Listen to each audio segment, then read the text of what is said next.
పాశ్చాత్య వైజ్ఞానికం అని చెప్పుకునే ఈ culture, it is in fact consuming culture. It consumes everything. నాకే కావాలి, ఇదే అంతా నాకే కావాలి. ఆ కల్చర్ని మన తలల్లోకి నూరిపోశారు. ఎవరు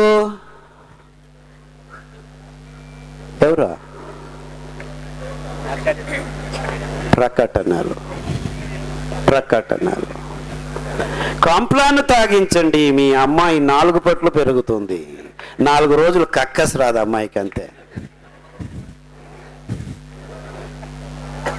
టూత్ పేస్ట్ వాడండి, మీ పళ్ళు గట్టిగా అవుతాయి. కాల్షియం పోయి అంటుకుపోతుంది మీ పళ్ళకి. చూసారా ఎంత అవైజ్ఞానికం ఈ ప్రకటనల్లో? కాల్షియం ఏమి అంటుకుపోదు. పాల నుంచే కాల్షియం సరిగ్గా రావట్లేదు. కాల్షియం టాబ్లెట్లు ఇస్తున్నారు, పాలు తాగిస్తున్నారు. కానీ 128 మందికి ఆస్టియోపోరోసిస్ ఉంది ప్రపంచంలో. అంటే వీళ్ళు చెప్తున్నదంతా అబద్ధమని ఈ ఒక్క ఉదాహరణ చాలు.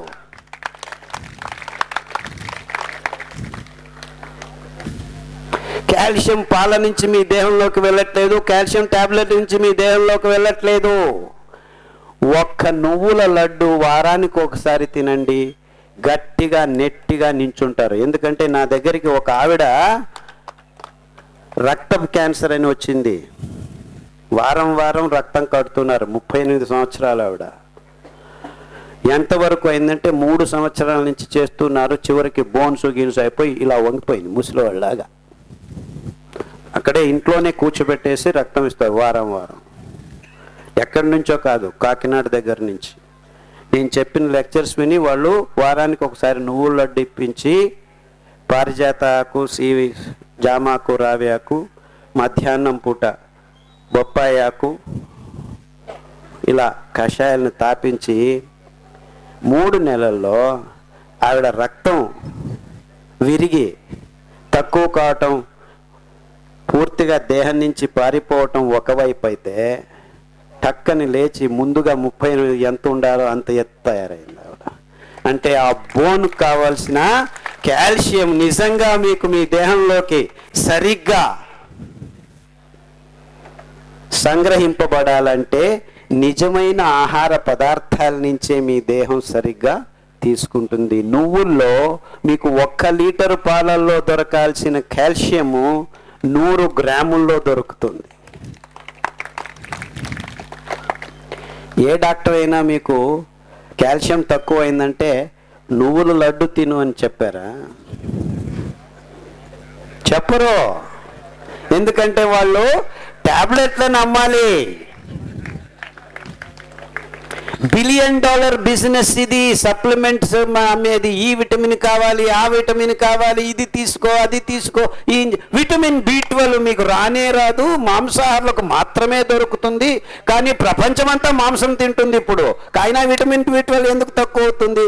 తెలంగాణ, ఆంధ్రాలో 97% పీపుల్ ఈట్ మాంసం అంట. కానీ ఆంధ్ర రాష్ట్రంలో B12 చాలా తక్కువైందని ఇప్పుడు డాక్టర్లు అందరూ B12 టాబ్లెట్స్, B12 మాంసం తింటున్నారు. మరి B12 ఎందుకు రావట్లేదు? ఎందుకు రావట్లేదా? ఎందుకంటే మీరు సరిగ్గా దాన్ని పీల్చుకోలేకపోతున్నారు. మీకు మాంసంలో అది కాదు నిజంగా B12 వచ్చేది. మజ్జిగ తాగండి. నువ్వుల పాలని తోడుకు వేసుకొని మజ్జిగ చేసుకొని 100 ml మజ్జిగ తాగండి. మీ B12 ప్రాబ్లం 3 వారాల్లో మాయమైపోతుంది.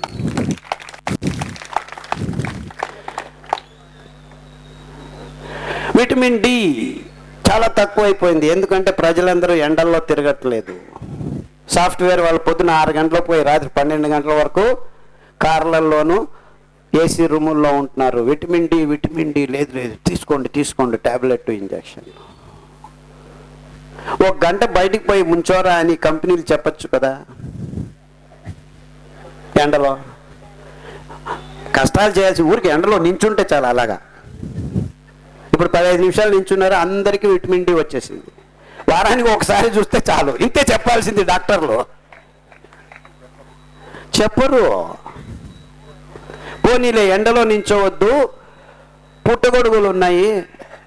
ఎండిన పుట్టగొడుగులు పచ్చి పుట్టగొడుగులు తింటే విటమిన్ డి రాదు.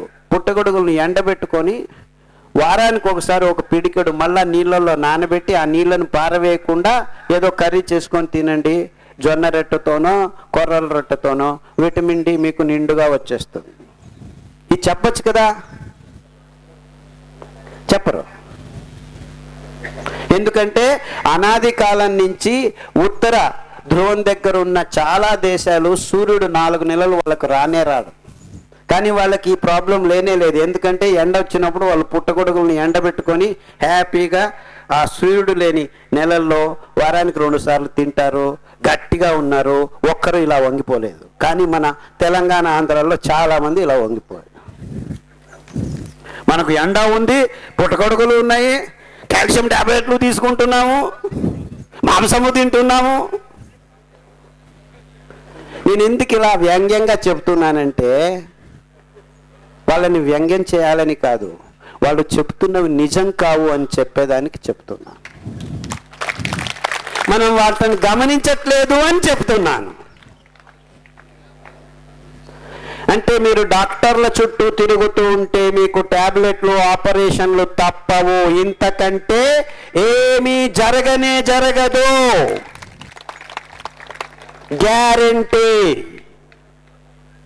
రండి, ఇటువైపు రండి, మీ వంటిళ్ళల్లోకి అడుగు పెట్టండి, మీ చేతులతో మీరు వంటలు చేసుకోండి, మీ పిల్లలకు తినిపించండి, మీ భర్తలకు తినిపించండి, మీ భర్తలను కూడా చెవు పట్టి వంటింట్లోకి లాగండి, రుబ్బమనండి, కట్టెగానుగ నూనెను తీసుకురమ్మనండి, వాళ్ళనే వెళ్ళి ఎద్దుల మీద నుంచొని కట్టెగానుగ నూనెను తీయమనండి. కట్టెగానుగ నూనెల్లో అందమైన అద్భుతమైన పోషకాంశాలు, వెర్రి నువ్వుల నూనెలో మీ వెర్రిని బాగు చేసే గుణం ఉంది.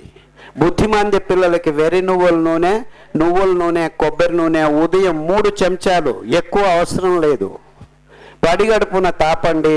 6 నెలల్లో అద్భుతంగా బుద్ధిమాంద్యాన్ని వదిలి కొద్దిగా బుద్ధివంతులు అవుతారు. దానికి తోడు కొర్రలు, అండుకొర్రలు మూలాహారంగా తినిపించండి. ఏ ఇబ్బందులు లేకుండా కళ్ళల్లో కళ్ళు పెట్టి చూడకుండా ఉన్న ప్రజ్ఞారహిత పిల్లలు సమేతం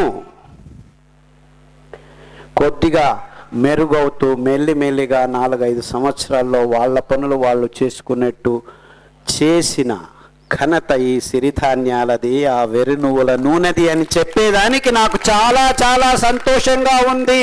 ఒక్కరు కాదు, ఇద్దరు కాదు, 100 మంది పిల్లలు హ్యాపీగా ఉన్నారు. ఫిట్స్ వస్తున్న వాళ్ళు ఈ పదార్థాల్ని, ఈ నూనెల్ని, కషాయాల్ని తాగి ఫిట్స్ రాకుండా ఇప్పటికి 8, 10, 12 సంవత్సరాలుగా హ్యాపీగా ఉన్నారు. ఎంత సింపుల్గా ఉంది చూడండి ఇది. Is it not that simple? 1 గంట నడవయ్యా, వారానికి ఒకసారి నువ్వుల లడ్డు లేకపోతే రాగి లడ్డు తినవయ్యా, పొద్దున సాయంకాలం మనందరికీ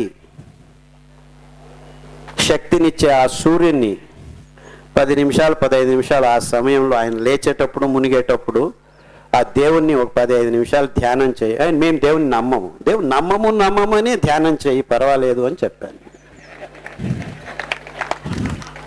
ఏదో ధ్యానం చేసేటప్పుడు అల్లా అనాలి, లేకపోతే కృష్ణ అనాలి, విష్ణు అనాలి. మేము ఏ దేవుణ్ణి దేవుని నమ్మమని ధ్యానం చేయి, ఇంకేమీ లేదు, నో ఇష్యూస్. కానీ ధ్యానం చెయ్యి,